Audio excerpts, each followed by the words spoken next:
Hey there, welcome to this episode. This one's going to be a really interesting one. I'm talking about, is chaos coming? Okay, the world this year, actually the past few years with the whole COVID mania, seems to have gone a bit crazy, and certainly this year in 2022 hasn't been any different. You know, we've had the war in Ukraine, we've got inflation exploding around the world, with most countries at 40-year highs in their inflation. So there's a lot going on. Now I want to begin though with two passages because I want to talk about a bit of an outlook for the next 12 months. But it's always dangerous to do that because you shouldn't listen to anyone who's trying to predict the future. But there are two Bible passages that I want to give you. The first one is this, it's from Proverbs. It says, "A sensible man watches for problems ahead and prepares to meet them. The simpleton never looks and suffers the consequences." The second one is this from Ecclesiastes chapter 8 verse 7. It says, "Since no one knows the future, who can tell someone else what is to come?" Now, so the point here is, I don't know the future, right? I've got no idea the future. However, a sensible man looks for problems ahead. So I want to discuss some of the problems ahead and how they might potentially impact us. Okay, because there's a lot of storm clouds on the horizons, much more so than normal. Okay, now we do live in a bit of a tyranny of experts these days, where the experts, are told to believe the science, believe the economists, believe. There's always people, these experts who are meant to listen to. I'd strongly suggest you be very careful about who you listen to, and make sure you understand the biases for which they're coming from. There's a joke we often say about if you put 10 economists in a room, you'll get 11 opinions, right? So the point here is no one really knows the future. So here's some thoughts about the next 12 months. Firstly, volatility is rising. If you look in markets across the world these days, and when I say that, in the last 6 to 12 months, they've become very volatile. Normally, they go up and down throughout the year, but at the moment they're extraordinarily volatile. The currencies are falling significantly, mostly against the US dollar. The bond markets, now bonds, when people think of bonds, they tend to think of them as fairly defensive, stable investments, but this year they've been a roller coaster. Most bonds have fallen fairly significantly, especially in developing world, like we've just had the recent big falls in the British gilts, as they're called over there, in their bond market. And the US, same in the US bond market, and the Australian one, they're all under huge pressure. And then of course there's the stock market. The stock market, once again, depends on your country, but most markets are down at least sort of 10 to 20%, depending, as I say, which country you look at. So this year it's becoming a lot more volatile. We're also seeing an explosion in the cost of living. Okay, as I say, inflation's taken off around the world, and therefore you're starting to see a lot of social unrest. Whenever people are under economic pressure, that tends to spill out into the streets, and you get a lot of social unrest. And I suspect that will rise dramatically over the next 12 months. As people come under a lot more pressure because of, say, the energy crisis in Europe, where people are under enormous pressure as their costs of energy go through the roof.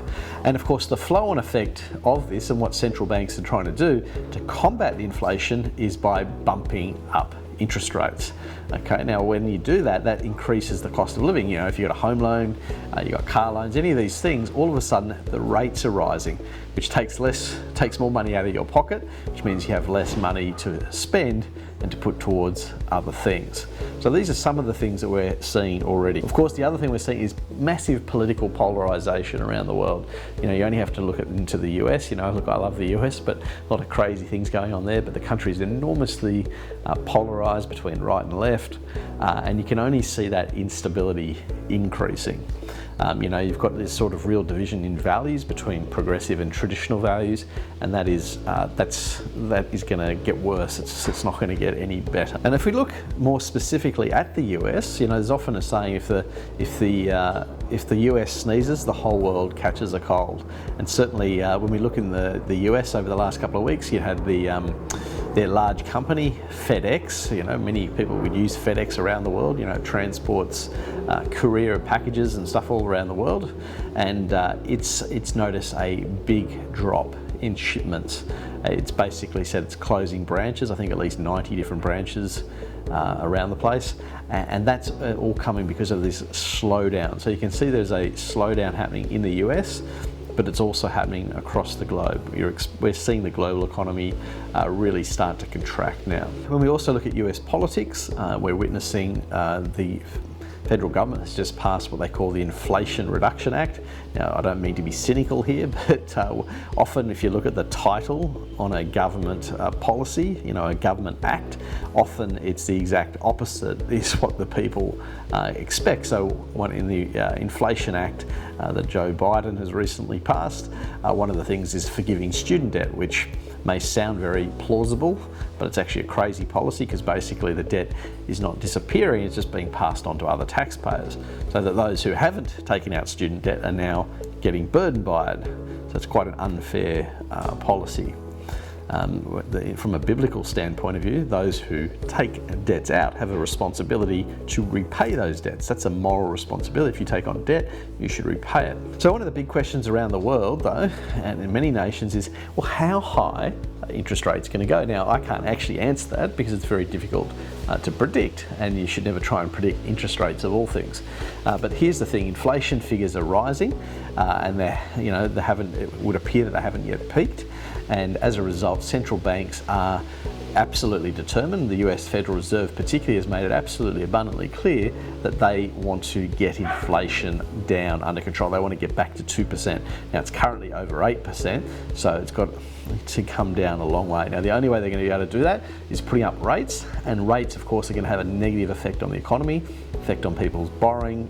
Mortgage rates go up, and what they're really doing is going to drive the country into recession. In fact, I suspect the US is already in recession, and the outcome of that, sadly, is going to be higher unemployment and so forth, and that's what we're witnessing now in the US. If we turn our eyes to China, China's actually been having a property crisis over the last, must be the better part of the last 6 months, and so their housing market's been under enormous pressure. And of course, China's had this crazy zero COVID policy. It's crazy because the idea that you can contain a virus is just ridiculous. It hasn't worked anywhere else in the world, so why they think they can do it is absolutely beyond me, but they seem to think they can. And obviously that has a very negative slowdown effect on the economy in terms of slowing it down, because people are locked up and they're not able to participate in economic activity. So that's a real issue for China. So China, of course, in itself has serious financial problems.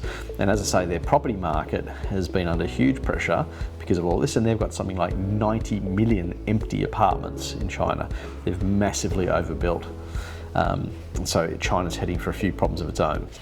Hey there, just a quick intermission during this episode. Just want to say, hey, please subscribe to this channel. We're trying to reach as many people across the globe with the biblical financial wisdom. There's so much the Bible has to offer. So you help us by subscribing to this channel, and we can help reach as many people with biblical wisdom. So thanks for watching. God bless. So in light of this chaos, what should you do? Okay, well, investment markets, in reality, they've always been volatile. That's not new. But how do we deal with it? Well, firstly, make sure you know why you're investing. Are you investing short-term or long-term? Because ultimately, we should take a long-term view with how we invest our money. That's critical. If you're investing in the share market or the property market, you need to have long-term view on that, not try and do things over the short term, because nobody knows what's going to happen in the short term. The second thing is to diversify. Okay, the Bible says, invest in 7 ventures, yes, in 8, because you do not know what disaster may come upon the land. So critically important that you diversify your investments, diversify your portfolio, because we just don't know exactly how these events are going to play out. Diversify across different asset classes, diversify potentially across different nations, diversify within asset classes. So with shares, make sure you don't have all your shares in one sector. Australians, for example, love investing in banks because they pay such high dividends. It's a crazy place to invest if that area is not going to do well. So some other things to think about in terms of investing is always stick to quality. Tough times come, So you want to make sure you're in quality assets. Now that applies to any market, whether we're talking the share market or property market. I always like to give people the example when I'm talking about the share market of investing in essential services. So if you think about supermarkets, at the end of the day, recession or not, we've all got to eat. So we're all going to be going and buying things from supermarkets.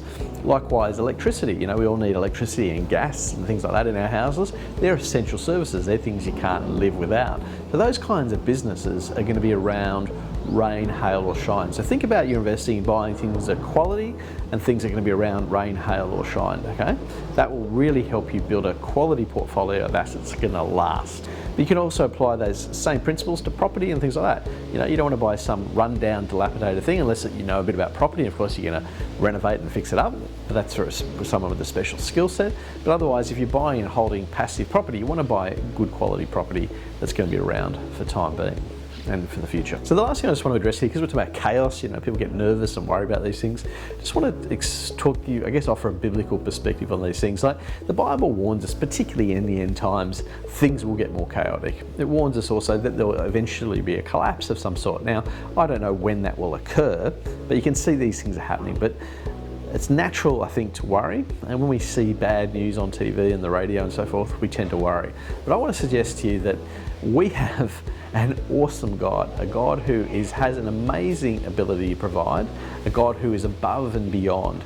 And so we need to focus on Him and what He's doing in the world, and the fact that He's a God of supernatural. He's a God above our circumstances. He's a God that has no problem being able to provide for us. And so when we keep that in mind, we remove fear. You know, we should be focusing our time and attention on building His kingdom. You know, the Bible says, seek first His kingdom and all these things will be added unto you.